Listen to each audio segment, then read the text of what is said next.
ભરૂચ નગરની કલરવ સંસ્થાના વિદ્યાર્થીઓએ રાજ્ય કક્ષાની રમતોત્સવમાં ભાગ લીધો હતો, જેમાં 5 બાળકોએ ગોલ્ડ, સિલ્વર અને બ્રોન્ઝ મેડલ મેળવી નામ રોશન કર્યું હતું. ભરૂચ નગર ખાતે આવેલ કલરવ સંસ્થા બાળકોના સર્વાંગી વિકાસ માટે સતત પ્રયત્નશીલ છે. તેના ભાગરૂપે શાળાએ જતા કે ન જતા મેન્ટલી ડિસેબલ બાળકોની દર વર્ષે જિલ્લા કક્ષાનો રમતોત્સવ યોજવામાં આવે છે, જેમાં પ્રથમ સ્થાન મેળવનાર બાળકો રાજ્ય કક્ષાનો રમતોત્સવમાં ભાગ લે છે. આ વર્ષે 2014-15નો રાજ્ય કક્ષાનો રમતોત્સવ હિંમતનગર મુકામે યોજાયો હતો, જેમાં ગુજરાતમાંથી 2500 બાળકોએ ભાગ લીધો હતો. વિવિધ રમતોમાં વય જૂથ પ્રમાણે સ્પર્ધા યોજાઈ હતી, જેમાં કલરવ શાળાની મુનશી દિશાએ બેડમિન્ટનમાં પ્રથમ સ્થાન મેળવી ગોલ્ડ મેડલ મેળવ્યો છે, જ્યારે પટેલ નદીએ 200 મીટર દોડમાં પ્રથમ સ્થાન મેળવી ગોલ્ડ મેડલ મેળવ્યો છે. કેલાવાલા અનિશે ટેબલ ટેનિસમાં દ્વિતીય સ્થાન મેળવી સિલ્વર મેડલ મેળવ્યો હતો. જોશી ધ્વનીએ સાયકલિંગમાં દ્વિતીય સ્થાન મેળવી સિલ્વર મેડલ મેળવ્યો હતો, જ્યારે પટેલ રેશમાએ 100 મીટર ચાલમાં તૃતીય સ્થાન મેળવી બ્રોન્ઝ મેડલ મેળવ્યો હતો.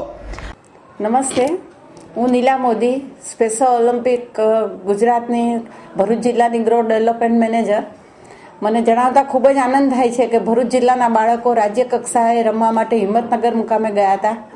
ત્યાં આગળ આપણા જિલ્લાના 5 બાળકો બહુ સારું રમ્યા અને ખૂબ ઝળહળતી સફળતા મેળવીને આવેલા છે.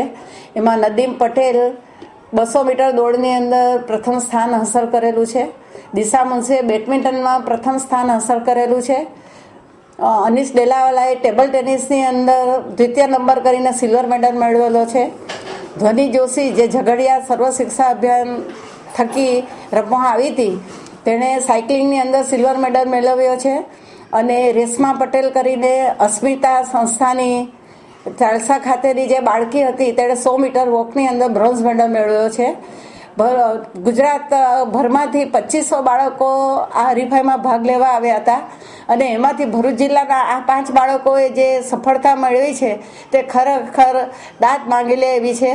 અને બાળકો ખૂબ પ્રોત્સાહિત થઈને હવે આવતા વર્ષે પણ સ્પેશિયલ ખેલ મહાકુંભમાં રમવા માટે પ્રેરાશે એવી હું આશા રાખું છું, અને આ સૌ બાળકોને ખૂબ ખૂબ અભિનંદન પાઠવું છું. આમ આ વિદ્યાર્થીઓએ કલરવ શાળાનું ગૌરવ વધાર્યું હતું. આવી સૈયદ, S9 ન્યૂઝ, ભરૂચ.